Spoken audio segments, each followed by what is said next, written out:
Welcome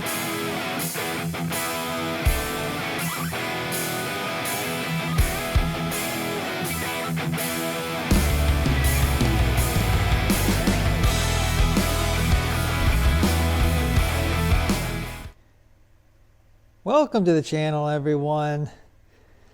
Today I'm going to show you the lighting setup that I custom made for my Ranger 1500. So what I wanted is I wanted to be able to put a light bar on my roof. But I wanted it really low profile. They have a Rhino rack that'll go up there. It's really expensive, but it raises like really high the roof. And I did that on my 1000 and kind of didn't like how high that rack was. I know Thumper Fab, I believe, makes a very low profile rack for the top. I think that's $550. You got to paint it, or $600 or $650 already painted. That's a lot of money, so I figured I'd try to fab something myself. So what I started with was I actually had a rack. I'll show some pictures. I had a rack, a Kemimoto rack they sent me to try out for the 1000, and when I sold it, I kept that. So I had a small rack, which is good. I didn't want something huge up there, and it's very low profile. It's thin. So then I made some brackets that actually attached the rack to the roof. I used the mounting bolts on the roof. So you just 4 bolts and it comes off. And I actually made little rubber washers to go on top of and below the rack mounts, so to prevent leakage. Hopefully that'll prevent leakage. I was kind of surprised to not see much rubber on the mounting bolts, so I figured I'd add some. I haven't noticed any leaks on my roof. I know some people have had some leaks, but I haven't noticed any leaks. I've washed it quite a few times. But back to the rack, I got a 42-inch light bar. That's an ox beam light bar I had way back on that lifted Silverado. I had that on there for a short time, so I put that up there. That's 42-inch. Then off to the side here, kind of facing forward, I got some pods. I actually had those. I really don't know what them are. If them are 4-inch or whatever, but they got 3 or 6 LEDs on each light. And then I've got a set of slim lights, completely sideways, and them are more of like a flood. So they're not really going to be like a spot beam, but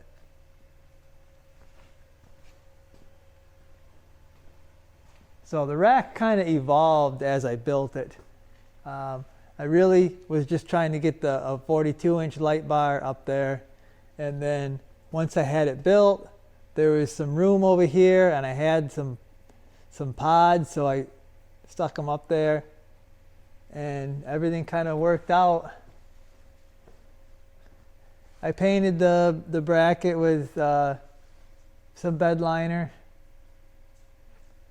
so it's I don't know, it blends in pretty good. You can't hardly see what I built, but there's the back. The back, I may get some rear facing lights. The 1500 has a really nice reverse light. That's actually a reverse light, and you can turn it into a work light, or you can actually shut it off, completely off. But that really does a good job.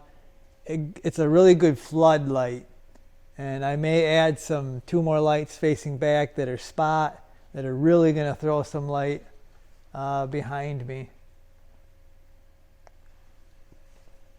But I figured I'd better stop because I was getting a little wild with the lights. So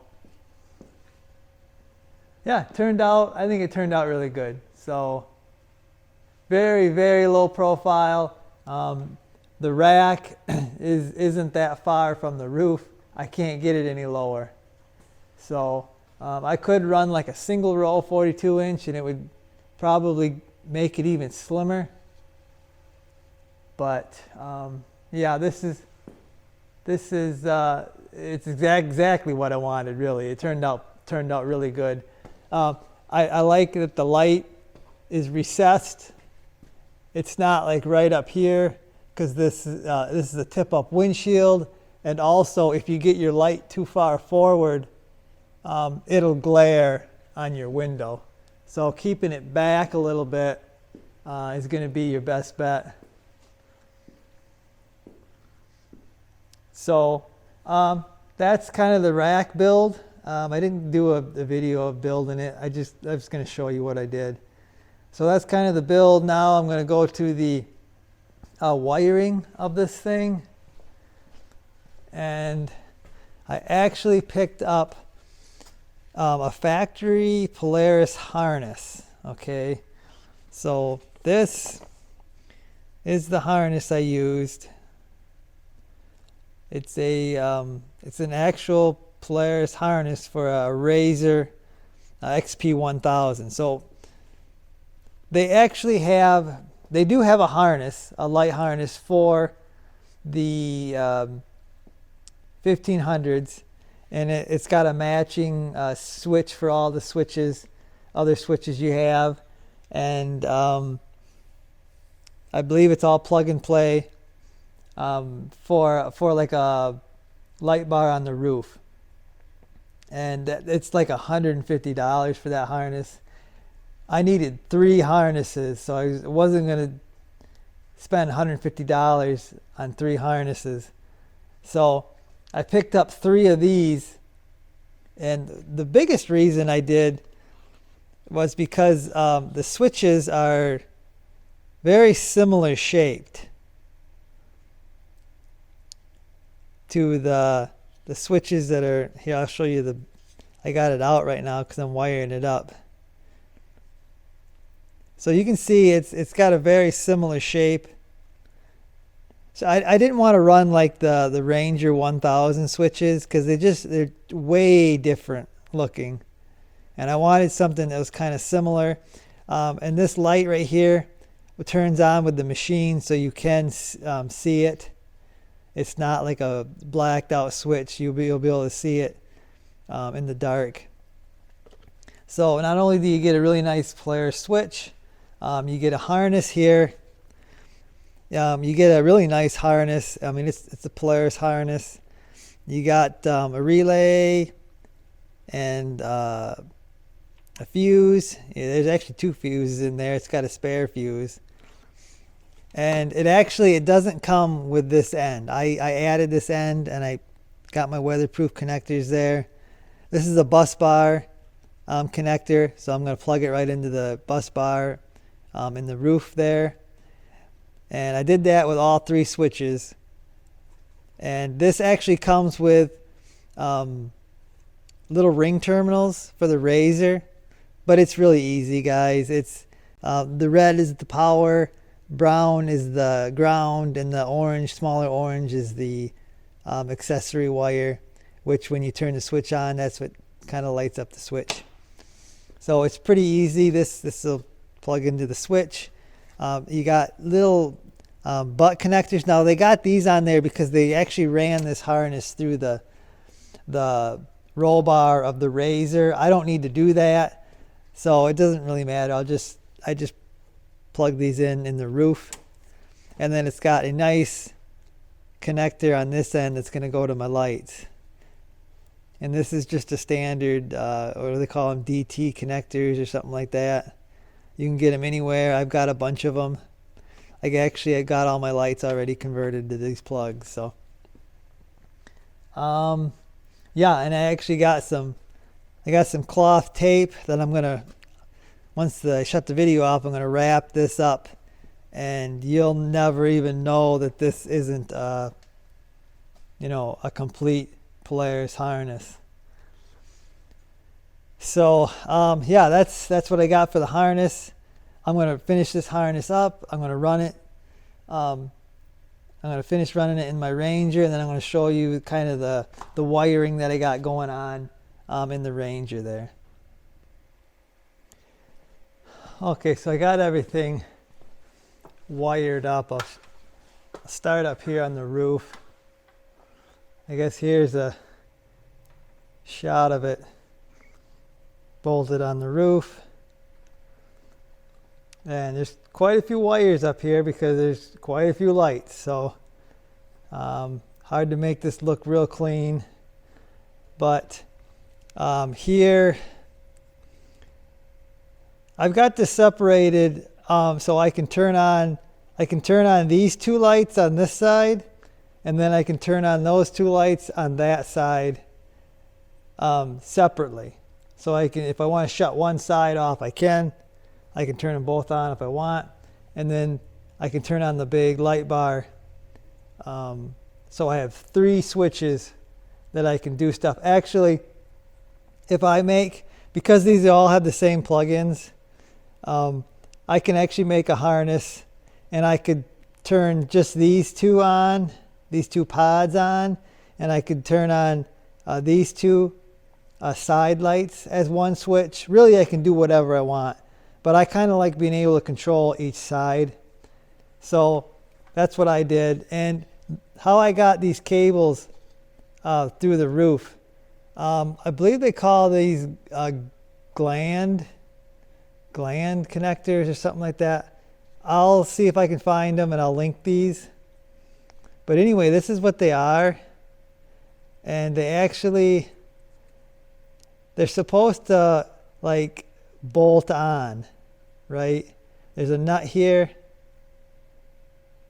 You can see that there's a nut.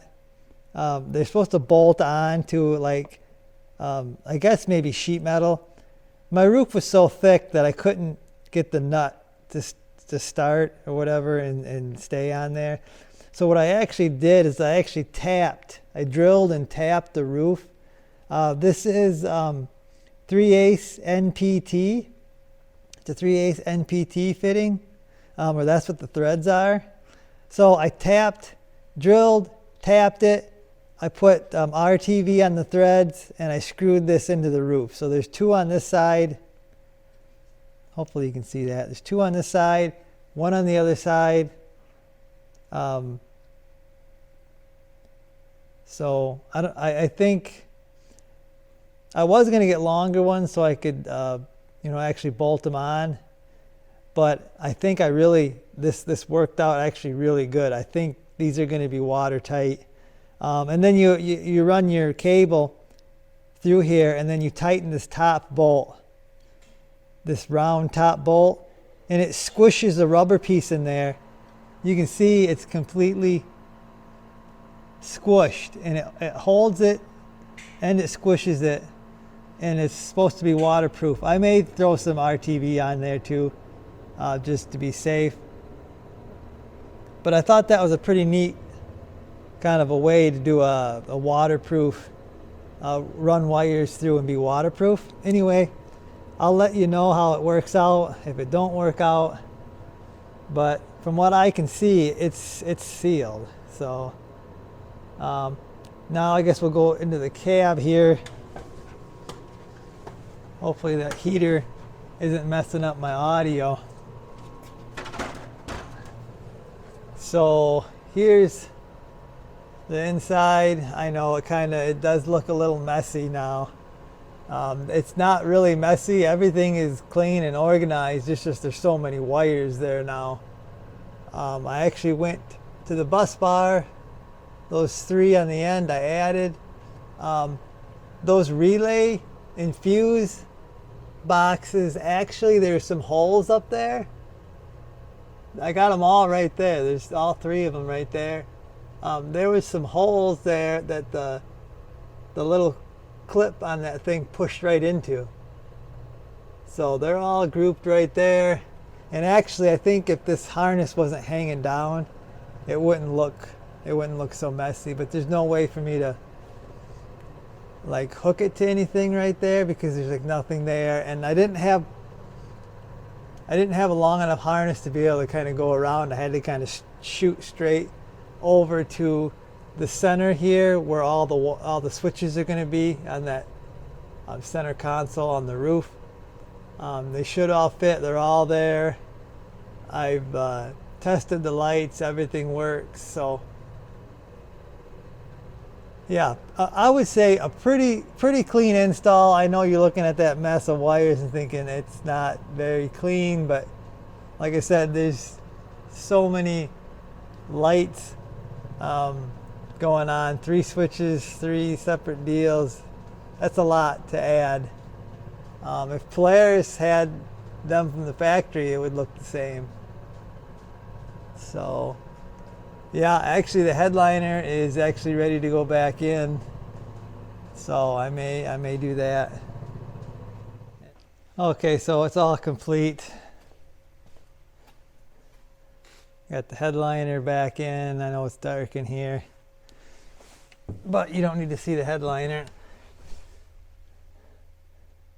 Switches, they look really good. It looks so factory. I love it. Turn the accessory switch on. These light up. This full thing lights up, which is nice. And I got my main light bar. This is my rear light. I got left lights, right lights, and then eventually probably have a backup one eventually, or a rear one. But it looks factory. I love it. Like I said, only thing I wish there was like I could label these, but it's no big deal. This is mine. I know what switches do what, so it don't really matter.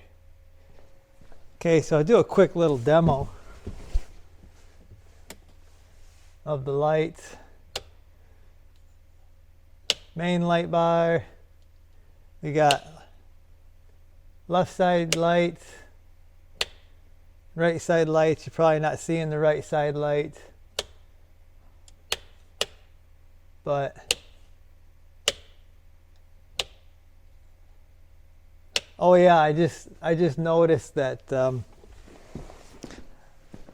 some of the LEDs are not working in that light bar, so I'm gonna need a light bar. Gonna need a new light bar. Wasn't anticipating that. I'm gonna run this one for a little bit, and we'll see if I can't find something. But I guess, guys, that's gonna do it for this one. Hopefully you enjoyed the video. Hopefully give you some ideas on how to wire your lights or whatever, how to make a custom rack. Whatever you want to do. I'll see you guys.